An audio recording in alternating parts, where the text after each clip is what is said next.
Welcome to Chef Richard's Kitchen. I'm Chef Richard Miller. Well, Christmas is only a couple of days away, and I don't know how many more of these episodes I'll be able to make until Christmas. I love making them. You know, people have been writing me back, especially sending me email, not so many comments, saying that they enjoy them too, so really, I'll put as many as I can up. But today, what I thought we'd do is it's kind of a puff pastry that you could very easily use as an appetizer. And what we're going to do is we're going to make a filling for this, put it in the puff pastry, put an egg wash on it, bake it, and then you should be able to take it and, cut it into, sections and use that as appetizers. Or if you think you want to use it as a first course or something like that, however you want to do it. But it's a puff pastry, with a mushroom and Gruyere filling with it. And it has a couple of different kind of cheeses. It has several ingredients on it. Let's go down through the ingredient list. The first thing we have is a couple of tablespoons of butter. And remember, I always put the ingredients at the end of the episode, so you don't have to go ahead and write all this stuff down. You can pay more attention to just watching the video. We have salt. We have pepper. We have about a tablespoon of Dijon mustard. 2 or 3 cloves of garlic. You can either use a tablespoon of fresh thyme, or I just had dried, so I'm using about a teaspoon and a half of dried thyme. Probably about a half cup of a dry white wine. This isn't real dry. It's actually some of my homemade Riesling, and fall and the spring I often go out and get juice and make my own wine. Yep, this is one of them. Half cup of Riesling, 8 ounces of softened cream cheese, a half cup of grated Parmesan, and a full cup of grated Gruyere. And you can buy Parmesan cheese. You can get that already grated. In fact, you can get it dried, in the little boxes. If you want, that's good when you fix a kid's spaghetti or SpaghettiOs or something like that. But really, if you want something to melt, I'd avoid even the fresh grated Parmesan cheese. And I don't know what it is they actually sprinkle on those. I think it's some kind of probably a cornstarch. But to keep it from sticking together, it coats it, and it doesn't melt quite as easily, or it doesn't melt quite as creamy either. So what I do is I always just take and grate it myself. What does it take? If it takes 2 minutes, I'd be surprised. So if you want it to be a whole lot nicer, do it yourself. I've got 1 medium-sized onion diced, and I've got 8 inches, I've got 8 ounces, of mushrooms. And these are just bella mushrooms. I've used cremini, which is the most common mushroom. I've also used shiitake, and they all work well. But in this case, I'm just using bella. So, let's go ahead, and I'm going to heat up the pan just a little bit, and I want to put in a couple of tablespoons of butter. So let me give this just a second to warm up, and I'll be right back.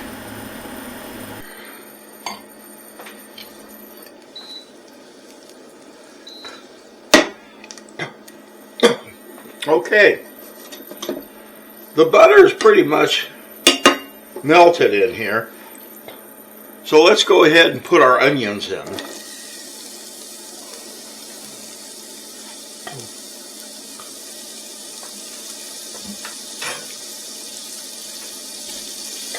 Now, we don't want our onions to really caramelize, but we do want to be translucent, and if you can get them just a little bit browned, that's even better.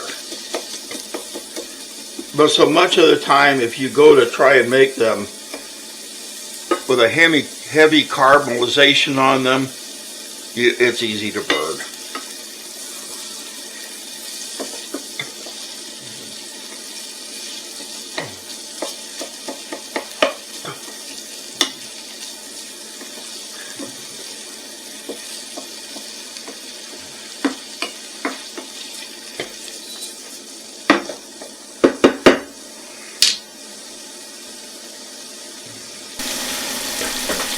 Now, as Christmas is only a couple of days away, you'll probably see your favorite chef, with a glass of wine. And by the way, the same half cup of Riesling that I'm using in there, I'm also drinking. And here's my rule about cooking with wine. Taste it and think, would you serve this wine to a guest? Would you drink it? If the answer is no, don't cook with it. Throw it away. But if you go ahead, and I'm drinking it, and I love it. If you go ahead and drink it, if you serve it to guests, then give it a thumbs up. It's more than good to serve.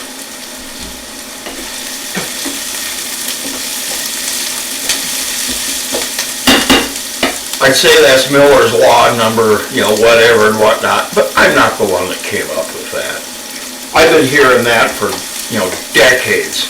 If you wouldn't drink it, don't serve it.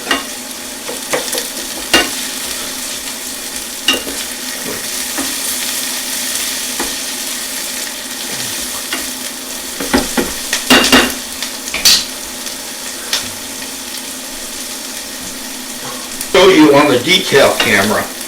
You can tell how these onions are just starting to caramelize and just starting to brown. And that's good, because that's bringing out the sugars and the sweetness in them. And I want to let them go just a little bit more before I go ahead and put the mushrooms in. Because when I put the mushrooms in, it's going to cool it down considerably, and we're going to lose a lot of that. So, all right. Here we go. Now,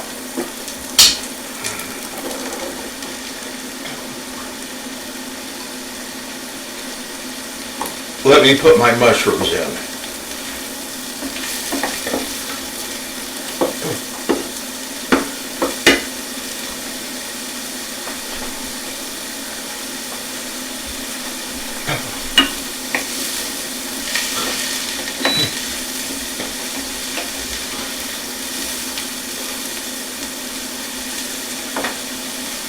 Now, obviously, with the mushrooms,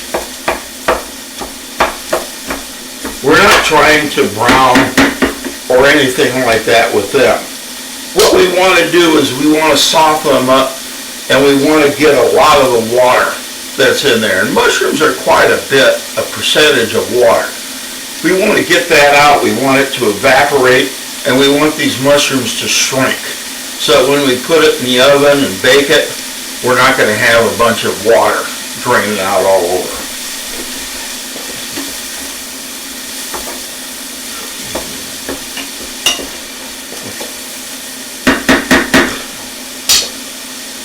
All right.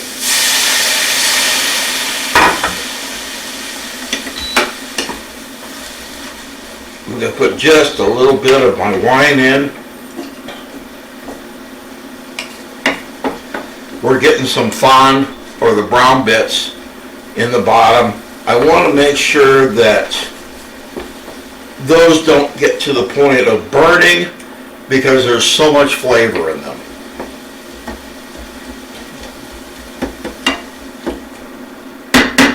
And let's let this go. It'll probably take about 5-6 minutes, something like that. So I'll just go ahead and cut the camera here and, you know, bring it back in a minute.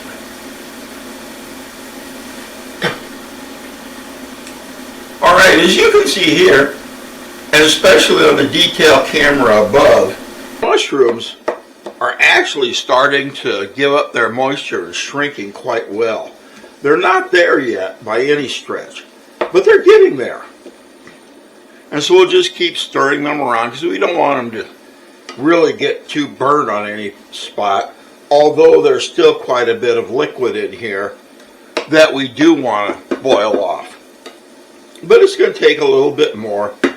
But I wanted to come back and I wanted to show you, you know, just how they start out and they give up their moisture and they shrink. And that's exactly what we want.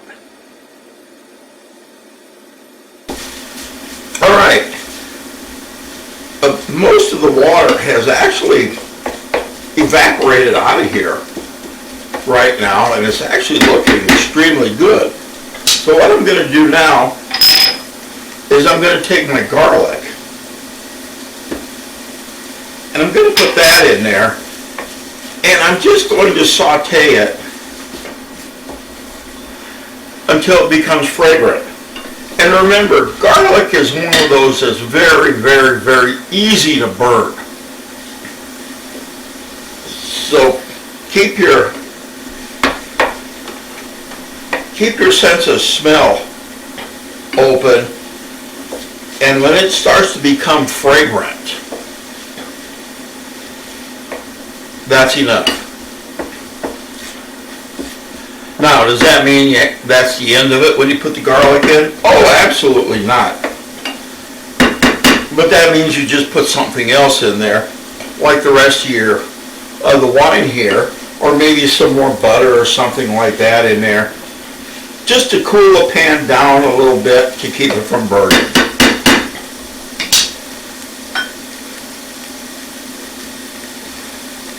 I'm just going to put in another couple of pats of butter.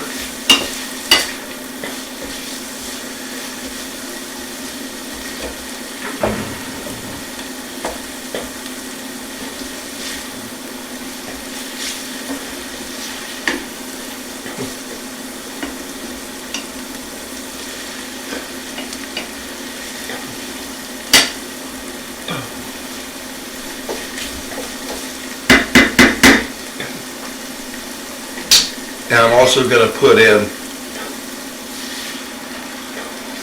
the rest of my wine.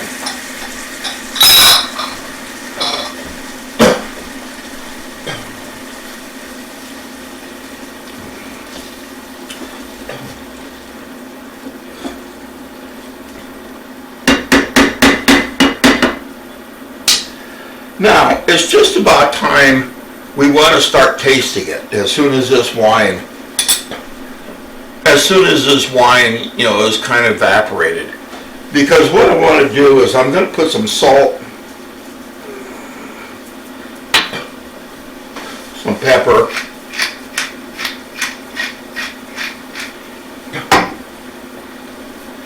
and I'm going to put my thyme in, and I'm going to put it in now because since this is dry, I want it to absorb the liquid that's in there while there still is some liquid.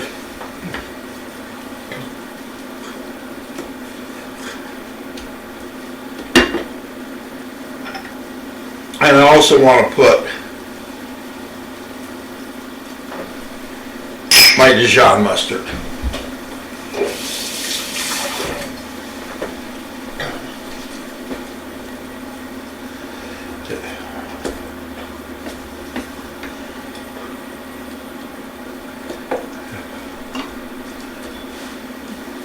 It's actually kind of amazing what kind of flavor profiles you can build just taking your normal recipes and adding just a little Dijon mustard in there.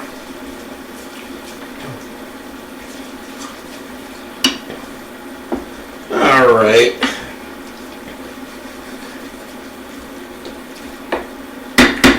It's thickening up a little bit. but I want it to go ahead and thicken just a little bit more, so I'm going to turn the heat down a little, and I'm just going to let it simmer for a while. So, I'll be right back.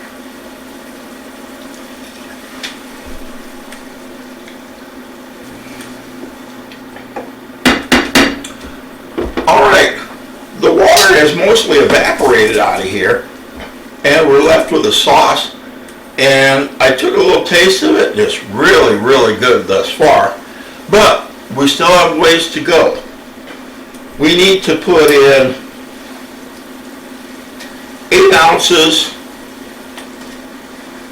of softened cream cheese.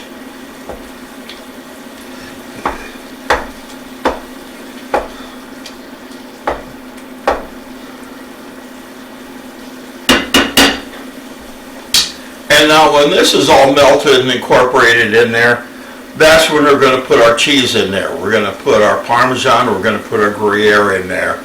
Melt that, and about that time it's going to be the consistency where we want to go ahead and we want to put it in our puff pastry. We want to fold it over and we want to go ahead and give it an egg wash and bake it. So give me a few minutes here for the cream cheese to incorporate in, and I'll be right back.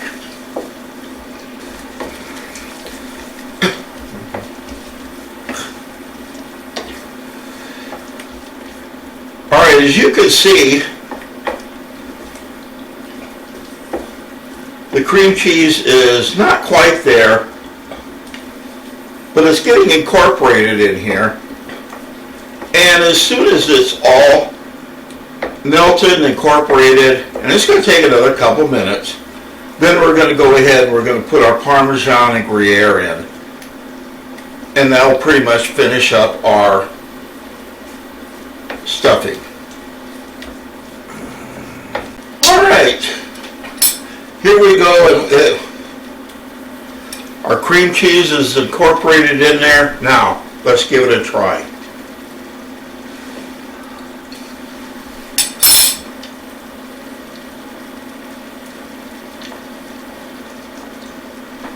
Very good, but I just want to add a little more common salt and pepper.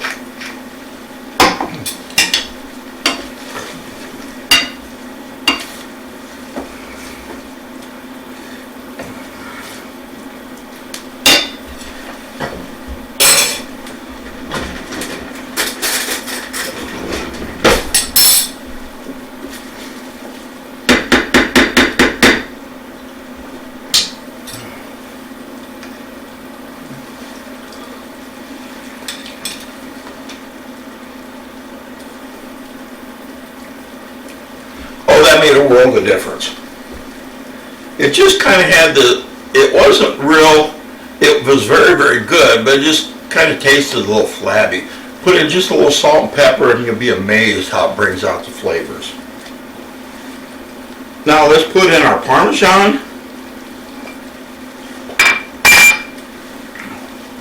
And let's put in our Gruyere.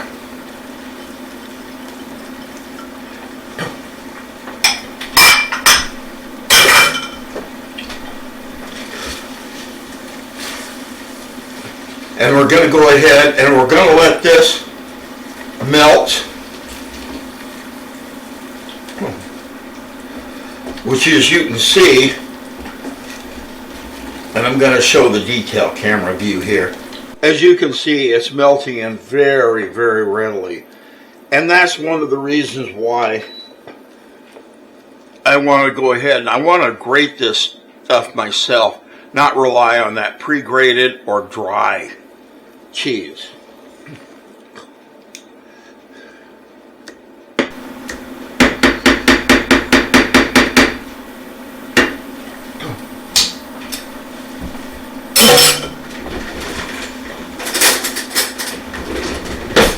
All right.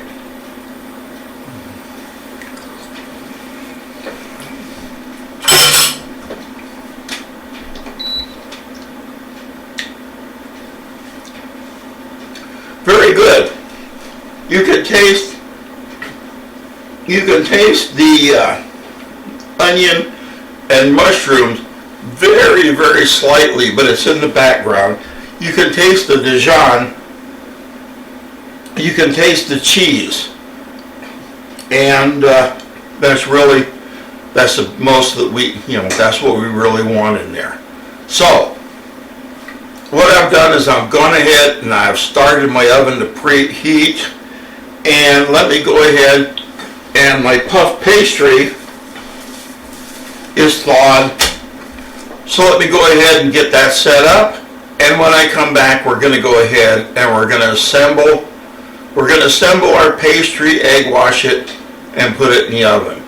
After that, we're going to get a chance to taste it. So, I'll be right back. Don't go far. You know you want to come back. I want you to as well.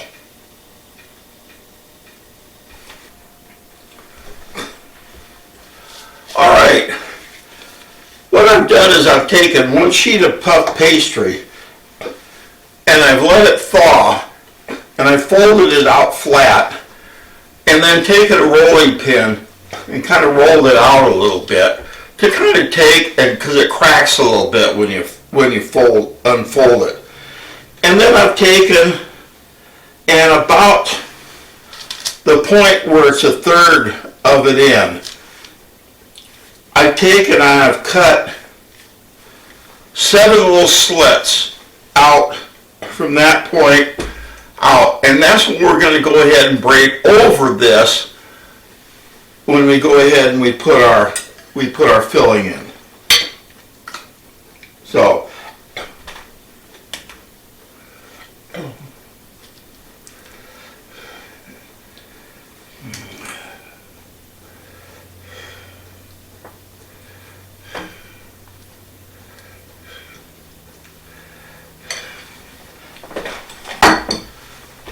alright, we put our filling in, and now let's go ahead and I want to bring these over and kind of braid them, just kind of crisscross them.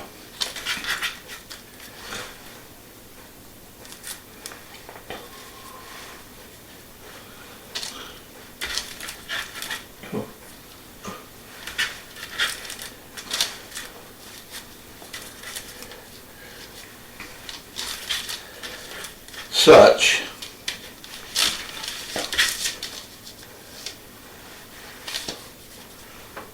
Alright. And now I want to take, and I went ahead and I scrambled an egg real good.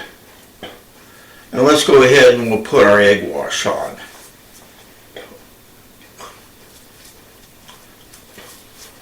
Because this is what's going to give it this nice golden color on top. So, don't skip this step.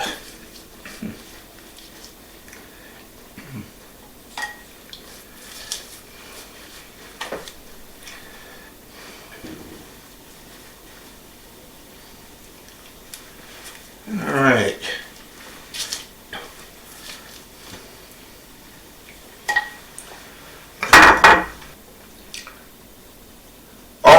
My oven has preheated to 350 degrees.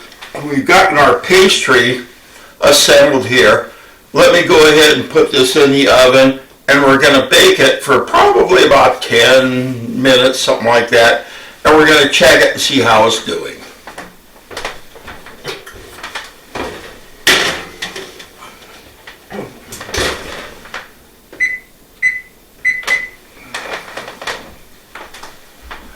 I have my timer set for 10 minutes, so no sense in letting you sit here and wait for me for 10 minutes.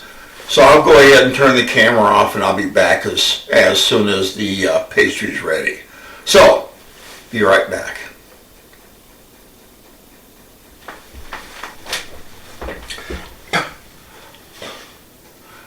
Okay, it was about 15 minutes at 350. And then I went ahead and I took it and I upped it to 400 degrees, and I left it there for probably about another 6 to 8 minutes, something like that. So you can see the nice golden brown that it has on top of it. Now, if I were to cut it right now, all of that filling would just run out of there, and you can see that we had just a little bit.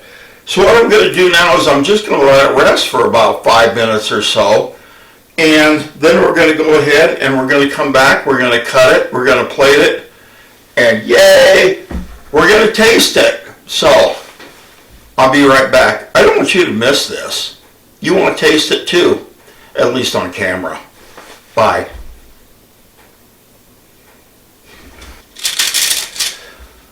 Okay, I've brought it out of the oven and I've let it rest for, probably about 10 minutes. So let me go ahead and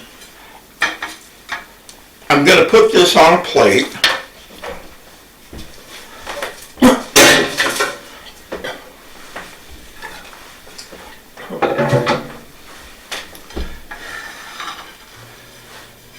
And here's our final product.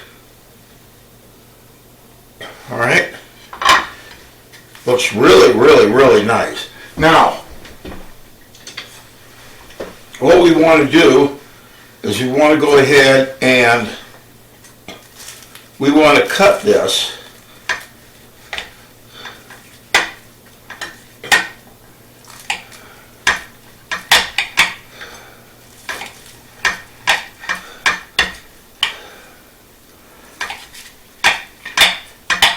Since it's rested, this filling in here has actually solidified or just firmed up just a little bit.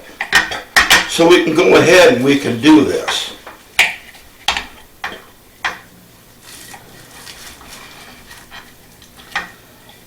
All right. Now, what we can do is we can either leave it like this,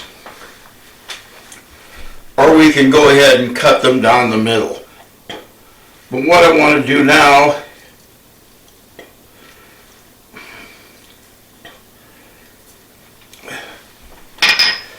is I just want to put a few fresh chives on there. Actually, these are actually partially dried chives, and I want to put them in there just simply because that looks a little bit better. Now, if you want to go ahead and chop them down the middle like this, that's okay. That's perfectly fine, because that actually gives us, right now it's 14. If we go ahead and we cut these two in half as well, that gives us 16 appetizer sizes. So right now, that's actually pretty darn good. That's a good appetizer size. You could take and actually use toothpicks with those, and little napkins that people can use, and those would make excellent appetizers. So, well, here we are. Go ahead, and what I want to do now is, remember, chef's privilege, I always get to taste it first.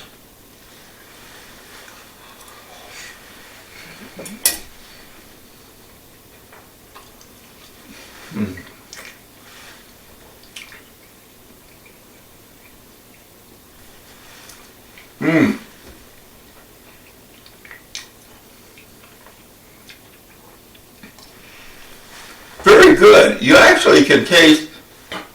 can actually taste a little bit of the puff pastry in there, which is good. You can also taste a little of the onion and mushroom, but it's way in the background, so it's not really prominent. You can taste the Dijon, but once again, it's not the one that's going to hit you in the face. In fact, none of these flavors are going to come out and hit you. You can taste the Parmesan, and you can taste the Gruyere cheese in there.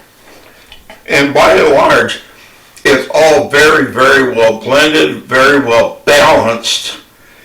And I think if you made this and wanted to serve it as appetizers somewhere, or even just serve it as a first course or something like that, I think you'd get raves for it. It's really, really good, and actually, I'd love for you to go ahead and try and make it. So if you would, please do leave me a comment on how it turns out, either a comment on YouTube or send me an email at chefrdmiller@att.net. I'd love to hear, how my viewers are doing with some of my recipes. I've gotten some feedback, and people have tried it and they've loved it. And once in a while, somebody has a little bit of trouble. They ask me what happened, and if I can, I'll go ahead and I'll try my best to answer it so you can run it, so you can try it again and have it come out perfect. And have a wonderful Christmas, and I look forward to seeing you in the next episode.